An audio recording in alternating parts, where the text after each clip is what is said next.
Hello बच्चों, how are you. Start करते हैं alcohols, phenols and ethers.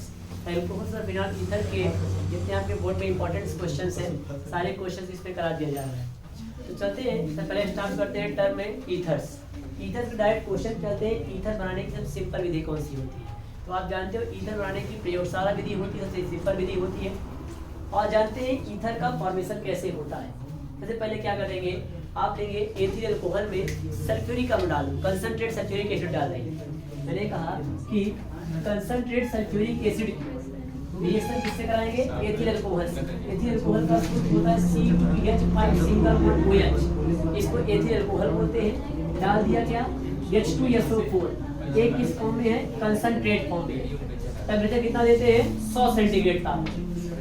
Ether बनाने की एक ऐसा मेथड तुम्हारे पास है, ईथर से बनाने की लेबोरेटरी मेथड से, प्रयोगशाला विधि। 100 सेंटीग्रेड टेम्परेचर पर मैंने एथिल अल्कोहल का रिएक्शन सल्फ्यूरिक एसिड से कराता हूं। तो H2SO4 को लिखना चाहूं तो H होता है पॉजिटिव इंटू HSO4 क्या कर देंगे? निगेटिव कर देंगे। इसको इलेक्ट्रोफाइल बोलते हैं, इसको न्यूक्लियोफाइल बोलते हैं।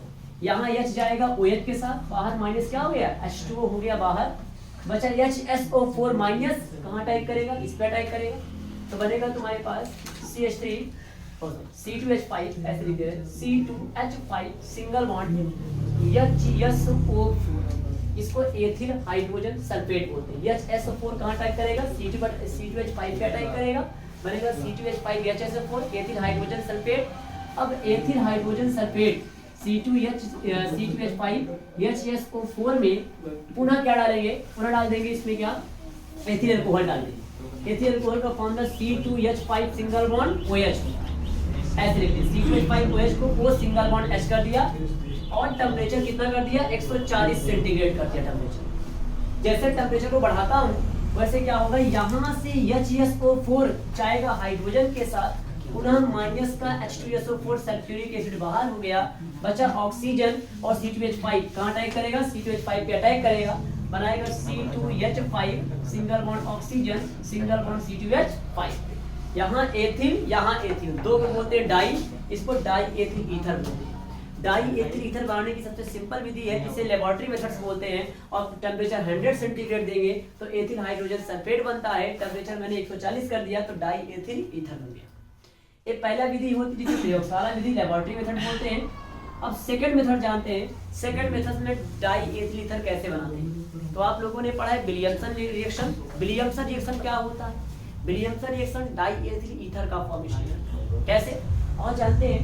मैंने कहा चलते हैं विलियमसन सिंथेसिस आते हैं। विलियमसन सिंथेसिस, और विलियमसन सिंथेसिस होता क्या है इसको जानते हैं।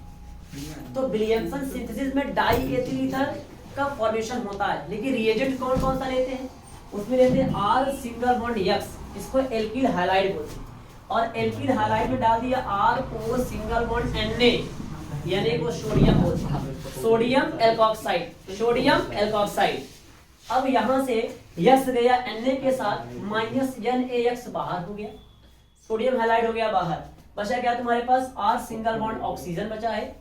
ऑक्सीजन कहाँ अटैक करेगा? R पे अटैक करेगा, बनेगा RO सिंगल बॉन्ड R, बन गया डाई एल्किल ईथर। या एक सिमेट्रिकल ईथर होता है। कैसा ईथर होता है? सिमेट्रिकल ईथर होता है। अब R के स्थान पे क्या कर दिया मैंने? CH3। X के स्थान पे क्या कर दिया? Cl, इसको बोलते हैं मेथिल क्लोराइड। मेथिल क्लोराइड में डाल दिया CH3 single bond oxygen single bond Na, इसको सोडियम मिथॉक्साइड बोलते हैं। तो यहाँ से Na गया Cl के साथ, बाहर तुम्हारे पास एक Na एक Cl, माइनस का NaCl हो गया बाहर, सोडियम क्लोराइड बाहर हो गया, बचा CH3 ऑक्सीजन कहाँ अटैक करेगा? मेथिल पे अटैक करेगा, बनेगा CH3 single bond oxygen single bond CH3, इसको डाई मेथिल ईथर बोलते हैं। क्या बोलते हैं? Dimethyl ether. यह ईथर बनाने की सबसे बेस्ट विधि होती है जिसे विलियमसन सिंथेसिस बोलते हैं। विलियमसन सिंथेसिस के द्वारा यह ईथर फॉर्मेशन का सबसे अच्छा मेथड होता है। ठीक है, ये दो रिएक्शन नोट